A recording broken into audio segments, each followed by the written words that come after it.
Now, एक अद्भुत प्रकाशन, उसके बाद खत्म करूंगा. And one astounding revelation, and then I will end up it. यीशु ने अपने 12 चेले किस संदेश के साथ भेजे थे?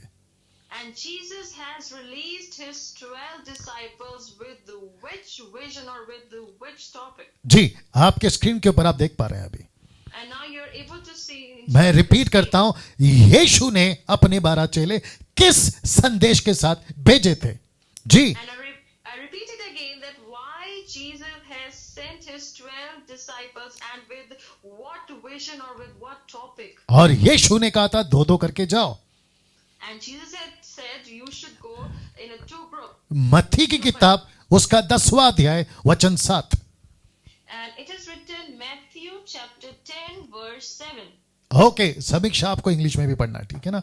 Okay. नाउ सबसे पहले हिंदी में रिपीट एज आई से. ओके, लिखा है चलते चलते प्रचार कर कहो.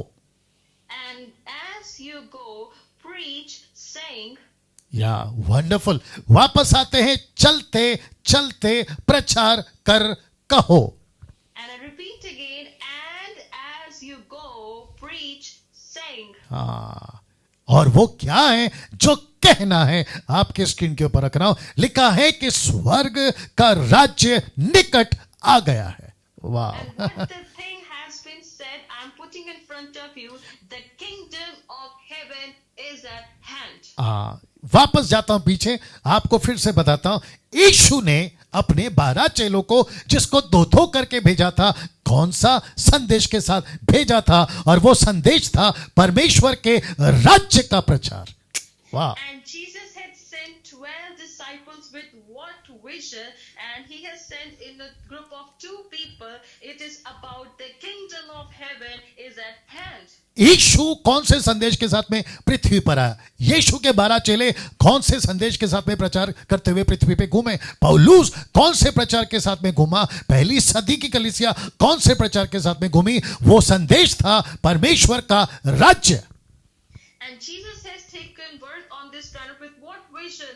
And the disciples has preached about what vision? And Paul had been preaching street on street with what vision? That the kingdom of heaven is at hand. Now इसको देखिए, जिस प्रचारक, सुसमाचारक, आराधक या बड़े बड़े सेवकों में, And the ones who are preachers, worshippers, and the major men of God.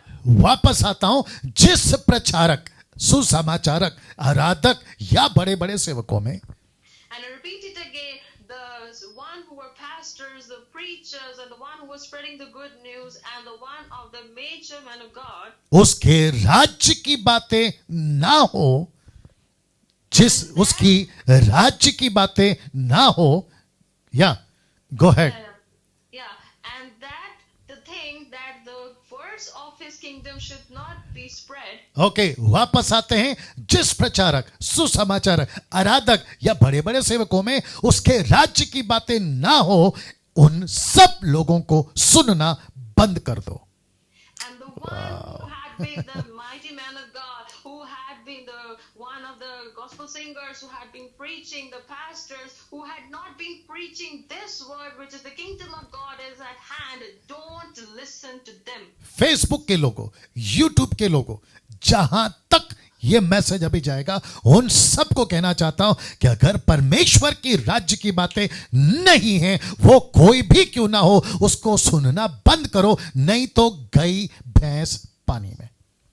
And the one of the folks of Facebook or the YouTube one, you should spread this message as long as possible, that the ones who had not been preaching this word, which is the kingdom of God, is at hand. Don't listen to them. And if you don't if you don't stop hearing them, then there would be a terrible, great mess. हाँ, pastor Daniel, हम इसको सुनते हैं, उसको सुनते हैं, इसमें आपको क्या प्रॉब्लम है? And Pastor Daniel, I hear him, I hear them. What is such problem? आपका क्या प्रॉब्लम है? What's your problem? आपका नहीं मेरे दोस्त, बाप का प्रॉब्लम है. It's not your problem, my friend. It's God's problem. या सी, और यही तो आपके बीच में रख रहा हूं कि गलत सुनने के चक्कर में शाऊल राजा के पद से हट गया. गलत सुना. And that's my friend point that I'm putting in front of you, that because of hearing one wrong thing, Saul had been rejected